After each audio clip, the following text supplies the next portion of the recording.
ये कहानी जेक के बारे में है, जो कि पेंडोरा प्लेनेट का रहने वाला है। ये अपनी फैमिली के साथ बहुत खुश होता है, जिसमें इसकी वाइफ और बच्चे हैं। ये बताता है कि मेरे अपने बच्चों के अलावा मैंने 2 बच्चे भी अडॉप्ट किए हुए हैं, जिनमें एक मेरी ही पुरानी साथी की बेटी है जो उसको पैदा करने के बाद मारी गई, और एक और बच्चा है जो कि इंसानों का ही है, क्योंकि आज से कुछ सालों पहले इंसान इस प्लेनेट पर रहने के लिए आए थे, जहाँ पे मैं अभी रह रहा हूँ। लेकिन जब वो वापस जमीन की तरफ चले गए तो ये बच्चा इधर ही रह गया। तब से ये मेरे साथ ही रहता है। ये सब बच्चे आपस में बहुत खेलते और एक दूसरे का काफी ख्याल भी रखते हैं। जेक अपने सब बच्चों को सब सिखाता है, जैसे कि तीर चलाना, मछली पकड़ना और भी बहुत कुछ। ये सब बड़े छोटे खुश तो होते हैं, लेकिन एक रात जेक और उसकी वाइफ आसमान में चमकता हुआ एक सफेद तारा देखते हैं। तो जैसे ही करीब आता है तो पता चलता है कि ये तो इंसानों की स्पेसशिप है, वो एक बार फिर से इनकी प्यारी दुनिया में रहने के लिए आ रही है। इंसानों की स्पेसशिप से निकलने वाली आग की वजह से जंगल में आग लग जाती है, जिससे बहुत से जानवर मारे जाते हैं और बहुत नुकसान होता है। इसके अंदर से इंसान निकलते हैं जो बड़े बड़े रोबोट्स के अंदर बैठे हुए थे, और इनकी बहुत बड़ी गाड़ियां भी थी जो रास्ते में आने वाली हर चीज को कुचल रही होती हैं। जबकि जेक और उसकी वाइफ के पास इस तबाही को देख के रोने के अलावा कुछ भी नहीं बचता। पता नहीं इंसान कब इंसान बनेंगे। खैर, अब लैब को दिखाया जाता है, जहाँ एक नीले रंग का इंसान जो बिल्कुल जेक और उसकी फैमिली जैसी शक्ल का लग रहा था, वो बेकाबू होकर उठता है और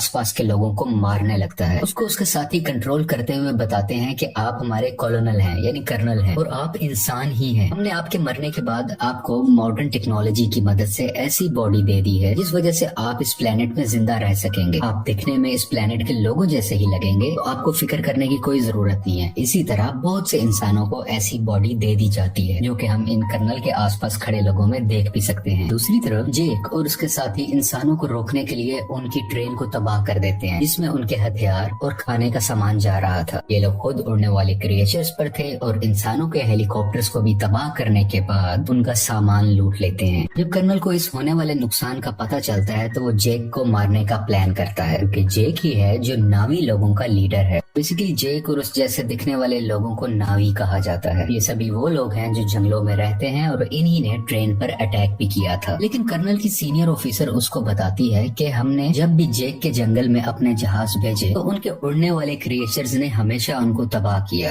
तुम ही हमारी उम्मीद हो जो कुछ कर सकते हो। तो कर्नल जंगल में अपने कुछ साथियों के साथ पैदल जाता है, जहाँ पर जेक के बच्चे खेल रहे थे। वो अपनी तरफ इंसानों को आता देखकर अपने फादर को बताते हैं, लेकिन उसी वक्त इंसान उनको पकड़ लेते हैं। कुछ ही देर में जेक की वाइफ वहाँ पर पहुंचकर एक इंसान के सर से तीर आर पार कर देती है। दोनों में लड़ाई शुरू हो जाती है। जेक की वाइफ अपनी बाकी बच्चों को तो बचा लेती है, लेकिन कर्नल उसके उस बेटे को उठा के अपने साथ ले जाता है जो इंसानी शक्ल वाला बच्चा था, जिसको इन्होंने अडॉप्ट भी किया हुआ था। जेक की वाइफ अपने बच्चे को लेके परेशान ही थी कि जेक कहता है कि हमें इस जंगल को छोड़कर जाना होगा, क्योंकि मैं यहाँ का लीडर हूँ और वो कर्नल मेरे पीछे है। क्योंकि जब पहले इंसान यहाँ आए थे तब मैंने ही कर्नल को मारा था, क्योंकि वो नीले जिस्म या एवाटार में जिंदा होकर दोबारा आया है, तो वो मुझे मारना चाहता है। अगर मैं, तुम और हमारी मुकम्मल फैमिली यहाँ से चली गई तो हम अपने कबीले के बाकी लोगों की जान बचा सकेंगे, क्योंकि हमारा पकड़े जाने वाला बच्चा जल्द ही हमारी लोकेशन बता देगा कि हम कहाँ रहते हैं, और इंसान यहाँ तक पहुँच जाएंगे। जेक की वाइफ जाना तो नहीं चाहती, लेकिन आखिरकार मान जाती है। जबकि दूसरी तरफ इंसान जेक के बच्चे पर जुल्म कर कर उसके घर का पता पूछ रहे होते हैं, लेकिन वो हिम्मत करता है और कुछ भी नहीं बोलता। अभी कर्नल आकर उनको रोकते हैं और कहते हैं कि ये इंसान है, तो इसे हम इंसानों की तरह बात करेंगे। ये उसकी तरफ दोस्ती का हाथ बढ़ाकर बताता है कि मैं तुम्हारा असली फादर हूँ, और आखिरी बार जब मैं दुनिया में आया था तो मैं जानबूझकर तुम्हें यहाँ छोड़ के गया था, क्योंकि मैं साथ तुम्हें लेकर नहीं जाना चाहता था। लेकिन अब मुझे एहसास है और मैं तुम्हें अपने साथ वापस लेकर जाऊंगा। जिस पर वो मासूम बच्चा मान जाता है कि ठीक है, मैं आपको जगह दिखा दूंगा। जबकि दूसरी तरफ जेक और उसकी फैमिली अपने कबीले को छोड़कर अपने उड़ने वाले क्रिएचर्स पर बैठ के यहाँ से बहुत दूर चले जाते हैं, कम से कम कहीं रहने को नया ठिकाना मिले और वो वहाँ पे रह सके।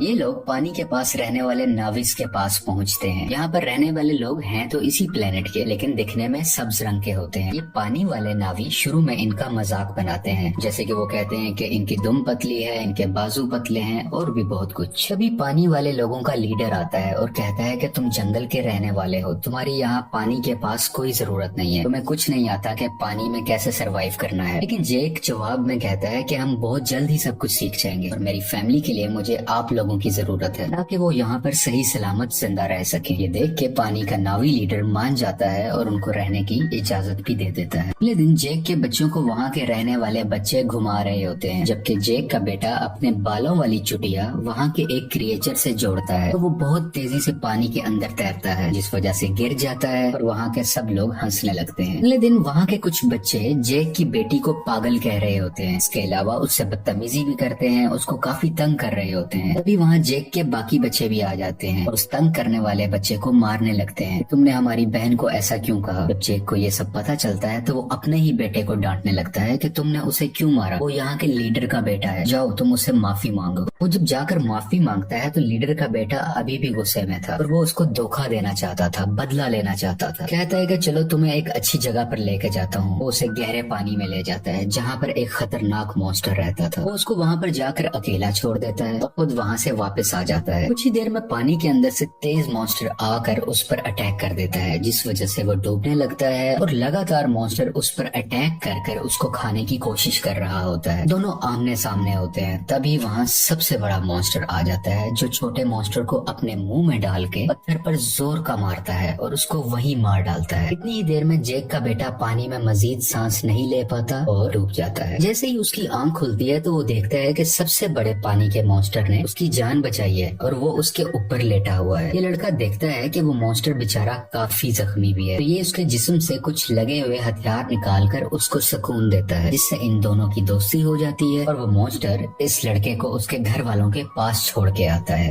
जब सब्ज कबीले वाले नावी लीडर को ये पता चलता है कि उसके अपने बेटे ने ही जानबूझ के हमारे मेहमान को मॉन्स्टर के पास मरने के लिए छोड़ा, वो उसको सजा देने लगता है। लेकिन जेक का बेटा कहता है कि आपके बेटे की कोई गलती नहीं है, ये मेरा आइडिया था गहरे पानी में जाने का, मैंने ही कहा था कि हम वहाँ चलते हैं। इसे देख के लीडर के बेटे को शर्मिंदगी होती है कि इसने मुझे बचा लिया, कि मैंने गलत किया था, मैं तो उसको मारना चाहता था। इसी चीज को देखते हुए वो अब दिल से इनका अच्छा दोस्त बन जाता है। जेक का वही बेटा सबको बताता है कि बड़े मॉन्स्टर ने मेरी जान बचाई, पर सब दोस्त उसका मजाक बनाने लगते हैं और कोई भी उसका यकीन नहीं करता। अगले दिन ये दोबारा उसी बड़े मॉन्स्टर के पास जाता है और जाके बहुत ज्यादा एंजॉय करता है। वो दोनों आपस में बहुत खेलते हैं, जबकि कर्नल जेक की तलाश में अब तक फिर रहा था। तभी उसको इन्फॉर्मेशन मिलती है कि जेक अपनी फैमिली के साथ कहाँ कहाँ जा सकता है, लेकिन अभी भी एग्जैक्ट इन्फॉर्मेशन नहीं थी, इसलिए मजीद ढूंढना पड़ रहा था। कर्नल ने वहाँ के उड़ने वाले कुछ क्रिएचर्स पर अपना कंट्रोल भी कर लिया था, जैसे कि वहाँ के रहने वाले लोकल नावी लोग उन क्रिएचर्स को इस्तेमाल किया करते थे। सब इंसान जेक को ढूंढने के लिए निकल पड़ते हैं और एक जजीरे यानी आइलैंड पर पहुंचते हैं, जहाँ के लोग कहते हैं कि हमने कभी नहीं देखा जिसकी तस्वीर तुम हमें दिखा रहे हो। कर्नल को इन सब की बातें झूठ लग रही होती हैं, तो वो इन लोगों के एक क्रिएचर को मरवा डालता है। कर्नल का बेटा उसे समझाता है कि ये लोग कुछ नहीं जानते, ये सिर्फ मछलियाँ पकड़ते हैं, इन्हें छोड़ दो, ये कुछ नहीं जानते। तो कर्नल भी अपने बच्चे की बात मान लेता है, लेकिन जालिम इंसान फिर भी जाते हुए वहाँ आग लगवा कर उनके रहने की जगह को जलवा देता है। इस तरह और भी जगहों पर जाकर बहुत से मासूम नावी लोगों को मारने लगता है। सबसे बहुत कुछ पूछता है, लेकिन इस वक्त तक उसको जेक का पता नहीं चलता कि वो कहाँ पर गया।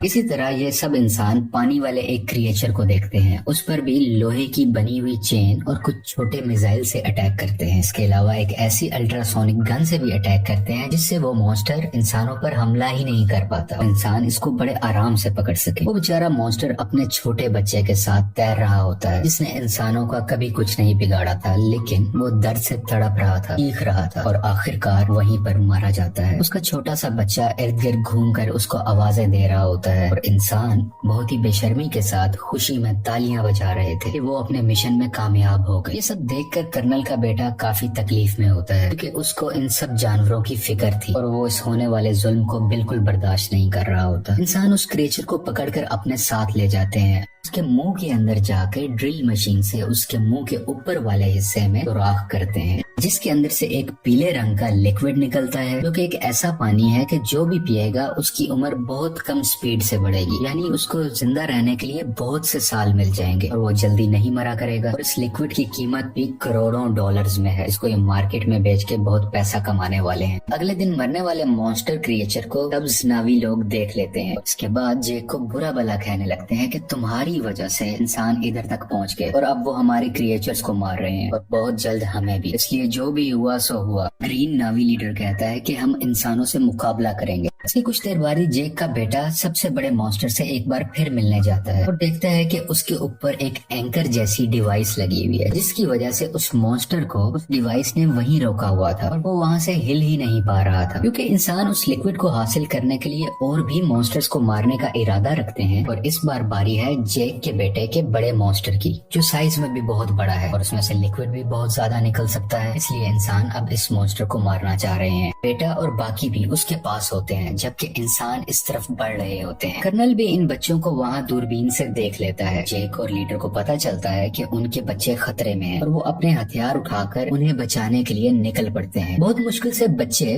बड़े मॉन्स्टर से वो डिवाइस निकाल देते हैं, जिस वजह से मॉन्स्टर वहाँ से आगे तैरकर निकल जाता है और बिल आखिर उसकी जान बच जाती है। लेकिन इंसान फायरिंग करते हुए अभी भी बच्चों का पीछा कर रहे होते हैं। यहाँ पे लीडर की बेटी मरने ही वाली होती है तो जेक का बेटा उसका हाथ पकड़कर अपनी तरफ करके उसकी जान बचा लेता है। लेकिन थोड़ी ही देर में बच्चों को बड़ा सा जाल डालकर पकड़ लेते हैं और अपनी शिप पर ले आते हैं। कुछ देर तक बच्चों के पेरेंट्स भी यहाँ आ जाते हैं, यानी कि जैक वहीं रुककर देखता है कि उनके बच्चों को शिप के आगे कर्नल ने बांधा हुआ है। कर्नल कहता है कि अगर बच्चों की जान बचाना चाहते हो तो शिप पर तुम सिर्फ अकेले आओगे। तो जेक सबकी बेहतरी के लिए अकेले जाने का फैसला करता है। तभी जेक के बेटे का सबसे बड़ा क्रिएचर दोस्त पानी के नीचे से एकदम से ऊपर आकर इनकी शिप पर चढ़ जाता है और अपने हाथों और दुम से वहाँ खड़े इंसानों को मारने लगता है और हर चीज